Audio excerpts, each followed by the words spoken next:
Hello বন্ধুরা, good evening. কেমন আছো সবাই?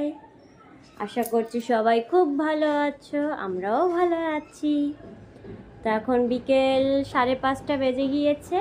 তো আমি হাত পা ধুয়ে এলাম। এখন ছেলেকে বই পড়াতে বসবো, কারণ সামনে পরীক্ষা এপ্রিলের 2 তারিখ থেকে, আর এপ্রিলের 20 তারিখ পর্যন্ত পরীক্ষা। অনেক দিন পরীক্ষা, তার মধ্যে পয়লা বৈশাখ 14ই এপ্রিল। তো আমাদের বাড়িতে অনুষ্ঠান পয়লা বৈশাখের দিন বড় করে মৎসব করা হয়। তো খুবই টেনশন হচ্ছে, পরীক্ষার মধ্যে দিয়ে যেহেতু অনুষ্ঠানটা, তো অনেক লোকজন আসবে, কি দিয়ে কি করব আমি বুঝে পাচ্ছি না। ছেলেকে পড়াবো না, এত লোকজনের জানো তো, বাড়িতে লোকজন হলে প্রচুর কাজ। তো সেটাই ভাবছি, ওর জন্য এখন থেকে পড়াটা আরও ভালো করে এগিয়ে রাখছি। আর আমার ছেলের মাথা ভীষণই ভালো, ওর ব্রেন ও ভীষণ তাড়াতাড়ি ক্যাচ করতে পারে। তো এখন পড়াতে বসবো, অনেক বেজে গিয়েছে। আজকে টিউশনই নেই, শনিবার, বাড়িতে টিউশনি পড়াতে আসে।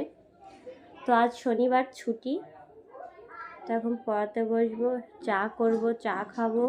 এখনও বর আসেনি কাজ থেকে, আর ভাল লাগছে না একা একা, কি করব।